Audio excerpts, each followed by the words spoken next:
Gold trusted gold buyers మీరు తాకట్టు పెట్టిన బంగారాన్ని విడిపించి ఈ రోజు ఉన్న మార్కెట్ ధరకు కొనబడను.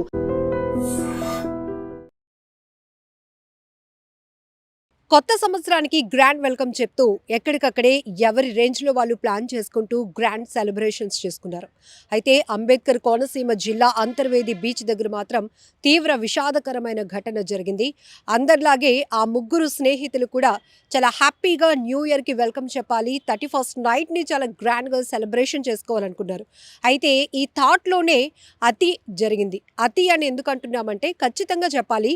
సో ముందు నుంచి కూడా పోలీసులు ప్రతి ఒక్కరిని ఏ రాష్ట్రంలోనైనా, ఏ జిల్లాలోనైనా, ఏ ప్రాంతంలోనైనా ప్రతి ఒక్కరూ సెలబ్రేషన్ చేసుకోవడం అనేది మీ హక్కు. కానీ అందులో మీ ప్రాణాల మీదకు తెచ్చుకోవడం కానీ ఇతరులకు ఇబ్బంది కలిగిస్తే మాత్రం యాక్షన్ చాలా కఠినంగా ఉంటుంది అని కూడా మొదటి నుంచి హెచ్చరిస్తూనే ఉన్నారు.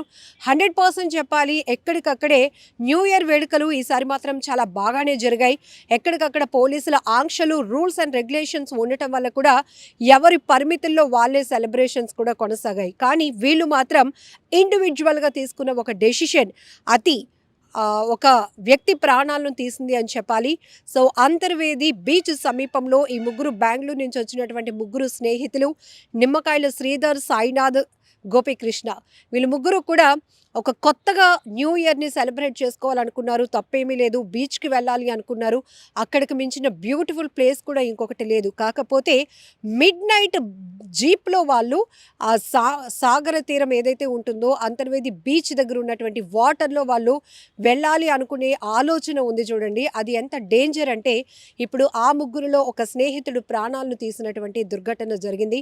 సో ఇందులో ఒక్కసారిగా బీచ్లోనికి వాళ్ళు జీప్లో వెళ్తూ ఉన్న టైంలోనే గోదావరి అన్నా చెల్లెల గట్టు అంటారు, ఆ గట్టు సమీపంలో ఉన్న మలుపును వాళ్ళు గ్రహించక ఒక్కసారిగా ఆ వెహికల్తో పాటు బీచ్లోనికి, ఆ గోదావరిలోనికి దూసుకెళ్ళిపోవడం జరిగింది. దాంతో ఇద్దరు అయితే ప్రాణాలు వాళ్ళు అందులో నుంచి గెంతేసి బయటపడి ప్రాణాలు కాపాడుకోగలిగారు. కానీ జీప్తో సహా నిమ్మకాయల శ్రీధర్ అనే వ్యక్తి మాత్రం లోపలికి వెళ్ళిపోయాడు. ఇప్పటికీ కూడా స్టిల్ గాలింపు చర్యలు కొనసాగుతూనే ఉన్నప్పటికీ ఆచూకీ మాత్రం లభ్యం కాలేదు. చాలా బాధాకరం. అయితే అప్పటికే వీళ్ళందరూ పార్టీ సెలబ్రేషన్స్ కూడా చేసుకున్నట్టు తెలుస్తోంది. సో డ్రింక్లో ఉన్నారు కాబట్టి ప్రాపర్గా ఏం జరిగింది ఏంటి అనేది కూడా మిగతా ఇద్దరు చెప్పే పరిస్థితి కూడా లేదు. అయితే ఇక్కడ మనం చూడొచ్చు, ఈ అంతర్వేది బీచ్కి సమీపంలో ఉన్నటువంటి రూమ్లోనే వీళ్ళు స్టే చేశారు. ఆ తర్వాత వాళ్ళు పార్టీ సెలబ్రేట్ చేసుకున్నారు. మరి అంతలోనే ముగ్గురులో ఈ క్రేజియస్ట్ థాట్ ఎవరికి వచ్చిందో తెలియదు. కానీ అక్కడ ఉన్నదే సముద్రం ఎంత ఆహ్లాదంగా ఉంటుందో అంతే ప్రమాదకరం కూడా. అలాంటిది అర్ధరాత్రి మధ్యమత్తులో ఉన్నారు, జీప్ అంట బీచ్లోనికి వెళ్ళాలి అనేటటువంటి ఆలోచన. సో దీంతో ఒక్కసారిగా ఆ మలుపు దగ్గర ఆ లోతు కూడా గ్రహించక వాళ్ళ ఆలోచన ఏదైతే ఉందో అదే వాళ్ళ ప్రాణం మీదకు తీసుకొచ్చింది. ఇద్దరైతే ఆ జీప్లో నుంచి దూకేసి ప్రాణాలు కాపాడుకోగలిగారు. కానీ ఆ జీప్తో పాటు ఒక వ్యక్తి శ్రీధర్ మాత్రం లోపలికి వెళ్ళిపోయాడు. ఇప్పటికీ ఆచూకీ లభించలేదు. ఎంత బాధాకరమైన ఘటన. ఏమైనా చిన్నపిల్లల తెలిసి తెలియక చేస్తున్నారు అనుకోవడానికి ఇంత మెచ్యూరిటీ. బెంగళూరులో వీళ్ళు జాబ్ హోల్డర్స్, ఎంత ఆలోచన ఉండాలి. ఆహ్లాదంగా సెలబ్రేట్ చేసుకోవాలనే ఆలోచన ఏమాత్రం తప్పు కాదు. పోలీసులు కూడా చెప్పారు, మీరు కానీ లేకపోతే మీరు ఇతరులకు కానీ ఏమైనా ఇబ్బంది పెడితే మాత్రం ఖచ్చితంగా ఓపెన్గా మీరు ఎలాంటి సెలబ్రేషన్స్ కానీ ఇబ్బందికరంగా చేస్తే మాత్రం ఖచ్చితంగా ఉపేక్షించేది లేదు అంటూ హెచ్చరించారు. అయితే అనేక ప్రాంతాల్లో పోలీసుల గస్తీ కూడా బలంగానే కొనసాగింది. ఈవెన్ బీచ్ తీర ప్రాంతాల్లో కూడా హెవీ వెహికల్స్ని అలౌ చేయడం కూడా ఆపేశారు. పర్టికులర్ టైం రెస్ట్రిక్షన్స్ కూడా పెట్టారు. అలాంటిది ఇప్పుడు అంతర్వేది బీచ్ సమీపంలో ఉన్నటువంటి హోటల్లో వీళ్ళు అంటే రూమ్లో స్టే చేయడం వల్ల ఆల్రెడీ వెహికల్ అక్కడ ఉంటుంది. ఆ వెహికల్ని తీసుకొని వీళ్ళు వెళ్ళటం అనేది ఈవెన్ హోటల్ వాళ్ళైనా ఒకవేళ రెస్టారెంట్కి సంబంధించి వాళ్ళు కూడా ఆ బీచ్ని వెహికల్ని బీచ్ లోపలికి తీసుకెళ్తున్నప్పుడు అడ్డుకున్నా బాగుండు, లేకపోతే అక్కడ ఏమైనా గస్తీ ఉన్నా బాగుండు, అసలు వీళ్ళు వెళ్లకుండా ఉంటే ఇంకా బాగుండు. కానీ ఇక్కడ చూడండి, అంత న్యూ ఇయర్ వేడుకలు సెలబ్రేట్ చేసుకోవాలి, ఒక స్వీట్ మెమొరీగా ఉండాలి, ముగ్గురు స్నేహితులు కలిసి హ్యాపీగా ఎంజాయ్ చేయాలి అనుకున్నారు. కానీ వాళ్ళ ఆలోచన ఆఖరికి అది విషాదంగా మార్చినటువంటి దుర్ఘటనగానే దీన్ని చెప్పాలి. ఎన్నిసార్లు చెప్పాలి, ఎంత చెప్పాలి అర్థం కావటం లేదు. తరచుగా జరుగుతున్నటువంటి ఇట్లాంటి నేర ఘటనలు చూస్తుంటే, విషాదకర వార్తలు చూస్తుంటే, అందులో వాళ్ళు చేసిన మిస్టేక్ కూడా వెరీ క్లియర్‌గా అటు పోలీసులు, మీడియా ద్వారా చెప్తూనే ఉన్నాం. అంటే ఆలోచన లేకపోవడం, సెల్ఫ్ కంట్రోల్ అనేది లేకపోవడం వల్ల కూడా ఒక్కొక్కసారి ఆ క్యూరియాసిటీలో, అత్యుత్సాహంలో తీసుకుంటున్న నిర్ణయాలు కూడా ఎలా ప్రాణాల మీదకు తెస్తున్నాయో చెప్తూనే ఉంటున్నాం, చూస్తూనే ఉంటున్నారు. అయినా కూడా ఎవరిలో మార్పు రావటం లేదు. ముఖ్యంగా టీనేజర్స్. సో ఒక 5గురు, 10గురు, ముగ్గురో గ్రూప్ ఉంటే ఒకరు బాగానే ఉంటారు. ఇంకొకరిలో ఆలోచన వస్తే ఆఖరికి మిగతా వాళ్ళని కూడా దాని మీద అప్లై చేసి, రుద్దేసి, లేదురా నువ్వైతే ధైర్యవంతుడు కాబట్టి డెసిషన్ తీసుకుంటున్నావు, నీకు లేదా ఆ ధైర్యం, ఇట్లాంటి మాటలతో వాళ్ళని కూడా ప్రేరేపించి ఆఖరికి ఇలాంటి విషాదంలోనికి నెట్టేస్తున్నటువంటి పరిస్థితులు.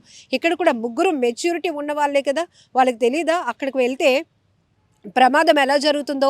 అదే వీళ్ళు అనుకున్నట్టుగా బీచ్‌ని చూస్తూ, ఎంజాయ్ చేస్తూ, రూమ్‌లోనే స్టే చేస్తూ, చక్కగా సెలబ్రేషన్ చేసుకుంటే హ్యాపీగా ఒక మంచి మెమొరీ అవును కదా 2026లో. అలాంటిది ఇప్పుడు ఆ కుటుంబానికి ఒక తీవ్ర విషాదాన్ని మిగిల్చారు. ఆ కుటుంబానికి ఒక కొడుకు లేకుండా పోయినటువంటి పరిస్థితి ఎంత బాధాకరం. చేతికి అందొచ్చిన పిల్లల్ని పోగొట్టుకోవడం అంటే ఆ కన్న తల్లిదండ్రుల రోదన ఎంత బాధగా ఉంటుందో, ఎంత గుండె ఆవేదనో అది మన మాటల్లో కూడా చెప్పుకోలేనటువంటి పరిస్థితి.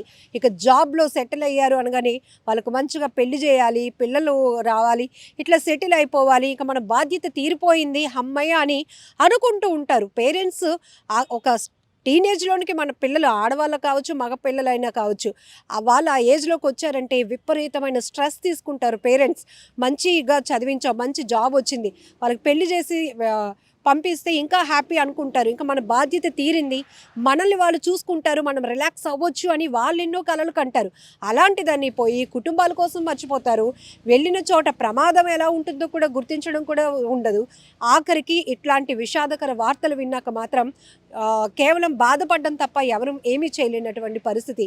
But youth, teenagers, be careful. మీరు చేసే ప్రతి పని మిమ్మల్ని ఇబ్బంది పెట్టడం కాదు, మీ కుటుంబాన్ని ఇబ్బందులు పాలు చేస్తుంది. మీ కుటుంబానికి తీవ్ర శోకాన్ని మిగిల్చేటటువంటి ప్రమాదం ఉంది కాబట్టి జాగ్రత్తగా ఉండండి. ఏది ఏమైనప్పటికీ కూడా న్యూ ఇయర్ రోజున ఇట్లాంటి విషాదకర వార్త అంబేద్కర్ కోనసీమ జిల్లా అంతర్వేది బీచ్ దగ్గర జరగటం అనేది చాలా బాధాకరమైన దుర్ఘటన.